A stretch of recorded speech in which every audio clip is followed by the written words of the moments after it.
Kenaikan harga bahan pokok terjadi di pasar Kabupaten Tanggamus, seperti terpantau di Pasar Wonosobo dan Pasar Gisting pada Selasa pagi. Minyak goreng kemasan tentu masih menjadi buah bibir warga karena harganya tembus Rp25.000 per liter. Minyak curah bersubsidi masih langka.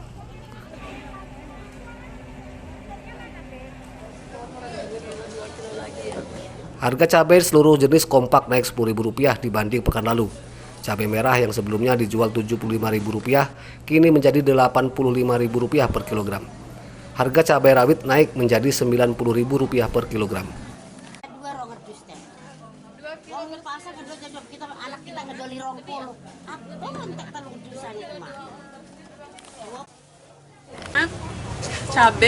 Cabai merah bukan cabai kecil ya, cabai merah sama minyak, terutama di minyak. Itu sejak kapan, Mbak? Baru 3 hari kalau cabai merah. Baru 3 hari. Itu Kenaikan harga cabai karena pasokan dari petani menurun drastis. Pedagang mengaku agen yang biasa memasok mereka memilih menjual cabai ke pasar luar daerah karena harganya lebih tinggi. Payah, udah diborong sama pemborong mas, dijual di Talang Padang, Kota Agung, Karang gitu loh. Bos, udah masuk bos mas. kalau Ibu ngambilnya di mana, Bu? Cabainya, Bu? Depan. Kalau pagi kan pasar depan itu ada. Nah kalau petani nggak bisa mas. Kenaikan harga bahan pokok memberatkan emak-emak. Mereka pun mengurangi jumlah pembelian. Tahu gimana nih Pak? Kalau bisa turun. Selaku pembeli, apa yang dirasakan, Bu? Kecewa aja ini Pak. Tadi harganya segini, kok jadi segini lagi mahal, gimana ya? Ya gini aja, kecewa aja Pak. Gimana kayaknya?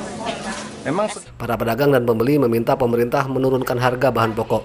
Untuk harga sayuran masih stabil, karena Kabupaten Tanggamus merupakan daerah kedua penghasil sayuran terbesar setelah Lampung Barat.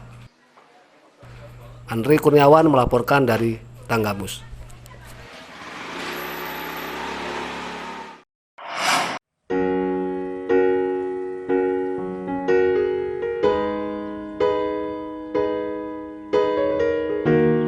Warga Lampung belum banyak yang tahu prasasti sejarah yang ada di Dusun Harakuning, Desa Hanakau, Kecamatan Sukau, Lampung Barat. Di belakang desa yang berbatasan dengan persawahan terdapat sebuah situs berupa prasasti peninggalan budaya megalitik. Batu ini disebut prasasti Harakuning atau prasasti Hujung Langit.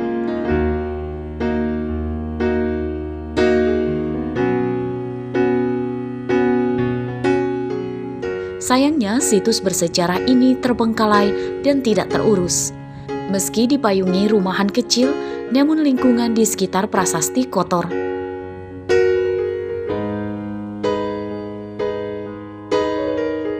Semak belukar juga menjadi pemandangan di sekitar prasasti. Pengunjung pada umumnya pelajar sekolah dan warga yang melakukan penelitian. Tak ada juru kunci atau penjaga khusus yang bisa menerangkan sejarah prasasti ini kepada para pengunjung. Ya gimana lah, masyarakat itu kadang nggak peduli lah sama kayak gini yang masyarakat lingkungan sini gitu. Maksudnya mereka beranggapan mungkin dia tuh primitif atau kayak mana gitu. Jadi ada rasa takut untuk bersih-bersih atau gimana. Ya, kalau yang sering hampir setiap 1 bulan itu anak-anak sekolah. anak sekolah. Iya, anak-anak sekolah yang seringnya penelitian karena dia peninggalan bersejarah lah. Gitu. Laman Dinas Pendidikan dan Kebudayaan Direktorat Jenderal Kebudayaan menyebutkan, situs Harakuni atau Hujung Langit memiliki luas 27 hektar yang dikelilingi parit dan diperkirakan sudah ada sejak abad ke-10 Masehi. Batu prasasti bagian atas lebih kecil tertancap ke dalam tanah.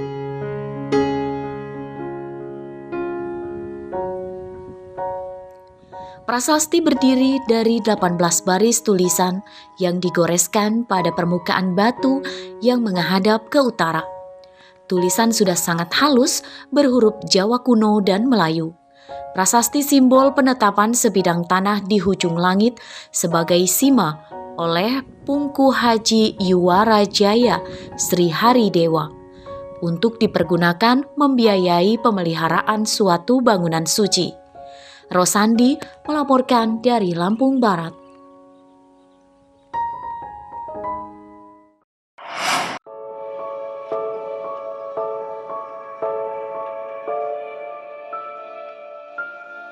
Nasib pilu dialami Istiqomah, warga desa Tridharma Wirajaya, Kecamatan Banjar Agung, Tulang Bawang.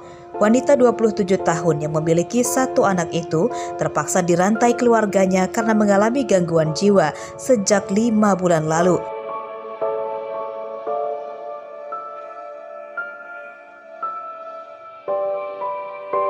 Menurut ibundanya, Istiqomah awalnya hidup normal, namun sejak terjadi prahara dalam rumah tangganya, ia depresi dan lebih sering berdiam diri.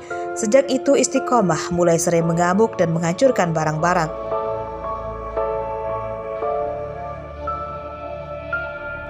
Lantaran khawatir terjadi hal-hal yang tidak diinginkan, Istiqomah dirantai di salah satu ruangan. Kondisi Istiqomah kini sangat mengkhawatirkan karena kakinya mulai luka akibat rantai yang berkarat. Tindakan saya ya sudah saya obatin kemana-mana, ke Aulia Rahma udah, rumah sakit jiwa udah 3 kali, ke mana ya, ke kiai-kiai udah, tapi nyatanya belum ada perubahan sampai sekarang, malah nyatanya ngamuk-ngamuk. Jadi terpaksa saya karena dana nggak ada, saya tempatkan di sini. Gitu loh. Terus Keluarga mengaku sebenarnya tidak tega mengikat Istiqomah, namun hal itu terpaksa dilakukan karena mereka sudah berusaha mengobatinya ke dokter hingga paranormal, namun tidak juga sembuh.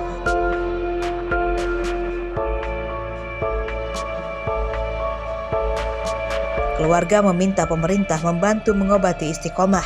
Mustaqim melaporkan dari Tulang Bawang.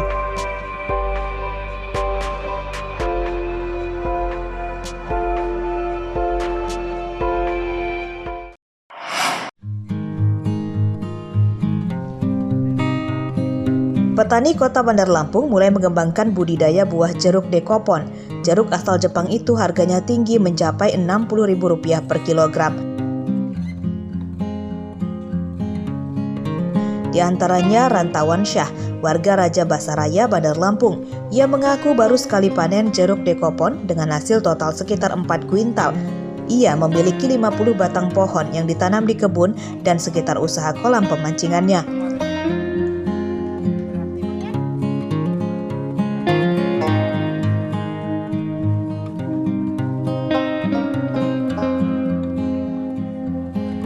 Dari masa tanam hingga berbuah pertama diperlukan waktu sekitar 3 tahun dan produktivitas mencapai 50 kg per pohon dalam setahun. Tanaman ini juga dikenal kebal hama. Ini kebanyakan kalau untuk perawatan dekopon ini kebanyakan kayak organik, lebih cepat ya, lebih cepat berkembang, berbuah. Dan hasil juga besar. Untuk pengembangan kita di sini kita pakai pupuk kimia juga atau kita coba pakai organik aja untuk ini? Saya lihat sih, saya juga ini sering konsultasi juga. Jadi kebanyakan organik terus. Kalau kimia itu agak berbahaya juga sih.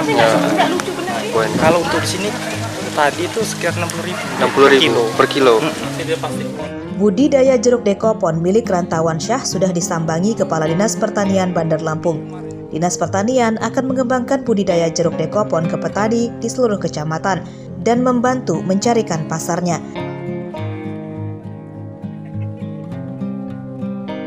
Jeffrey Arifin melaporkan dari Bandar Lampung.